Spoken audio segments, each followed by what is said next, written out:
Hello and welcome back. Today's topic is going to be pasture rotation. I know this is an issue for a lot of beginners, and hopefully this will explain it better. What you're trying to do is you're trying to beat the parasites cycle. Basically, the parasites are inside the host. They're eating their foodstuffs. They're taking nourishment away from the animal, and they are releasing eggs that the host disperses out into the field. So when these eggs hatch in the pasture, the animal in question, or the type of animal you have walking around, is going to re-ingest them, and then it restarts the cycle all over again. So with pasture rotation, what you're trying to do is beat that cycle by moving the animals to another pasture, so the eggs that hatch out don't get re-ingested by the host, and they will die out in the field. So most parasites have a 60-day cycle where the eggs, when they hatch in the field, they only live 60 days before they die. Some species are 63 days, some are shorter. So what you need to do is you need to find out what kind of parasites you're having a problem with. Maybe have a vet help you, and then you can look up their cycle and calculate with this formula how to attack this situation.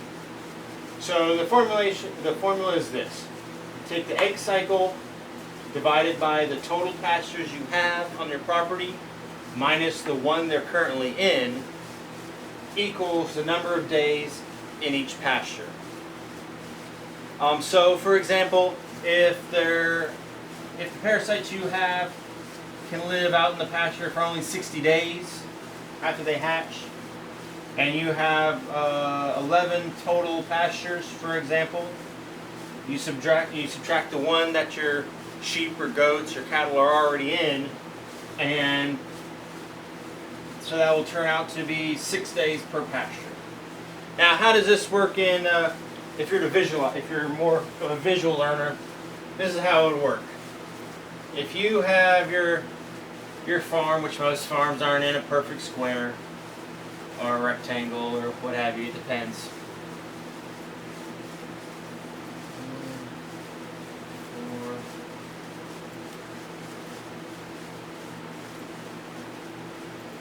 Let's say you have 11 pastures, and they are currently in this one here. What it works is if they spend 6 days in here, and then 6 days in the others. You haven't counted this one.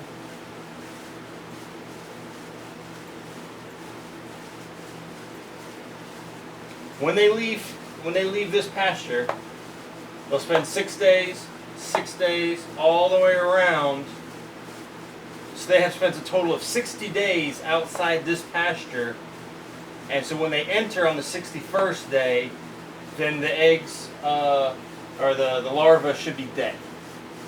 A lot of people, when they see that, they don't think of the one that they're currently in, and that's where a lot of people have the problem, because they don't count their pasture, or they do count their pasture, and so when they come back into the pen, those larvae still have those 6 or 7 remaining days, and so they're still alive to be ingested.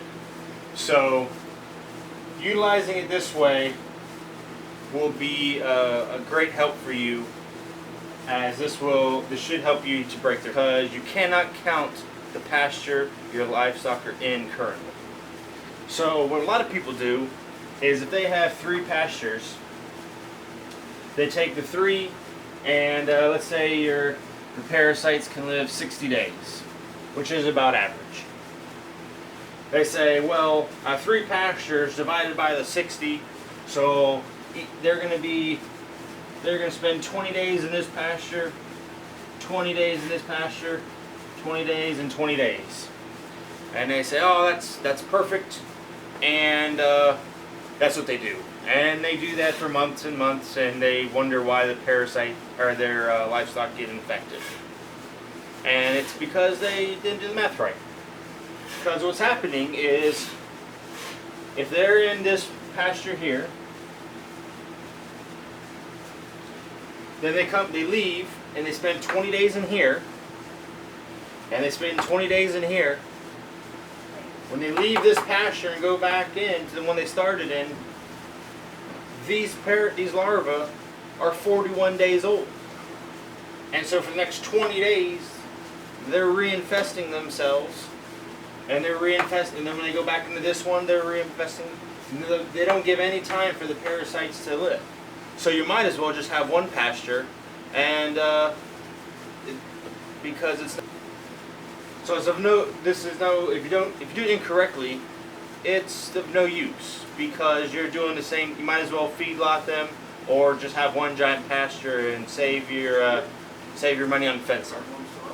The effective way to do this is you take the 60 days, take your total pastures minus the one they're in, take the 60 and divide it by that, and that will equal the number of days per pasture.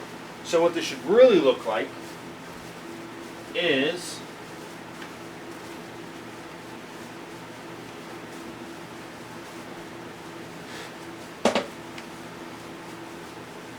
thirty.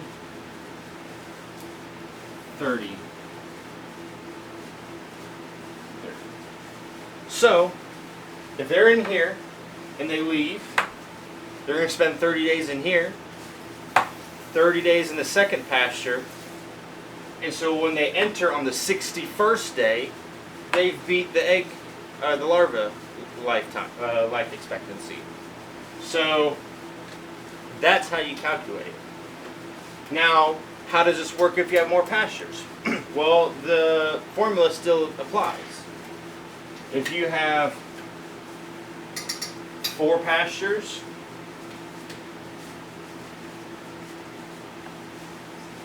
you don't count the one that they're currently in, so there's 3 remaining pastures. Divide by 60.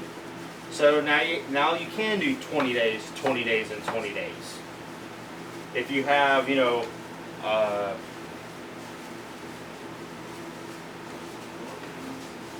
6 pastures, you don't count the one they're in, you have 5 remaining, so now it is down to 12 days per pasture. So when you do 12, 12, 12, 12, 12, they go back in on the 61st day.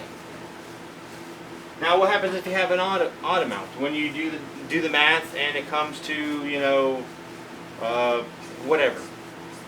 You always want to round up. So, for example, let's see. Alright, so say you have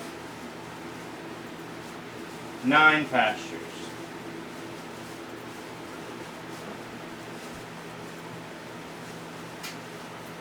And you do the math, and you don't count the one they're currently in, then it comes to 7.5.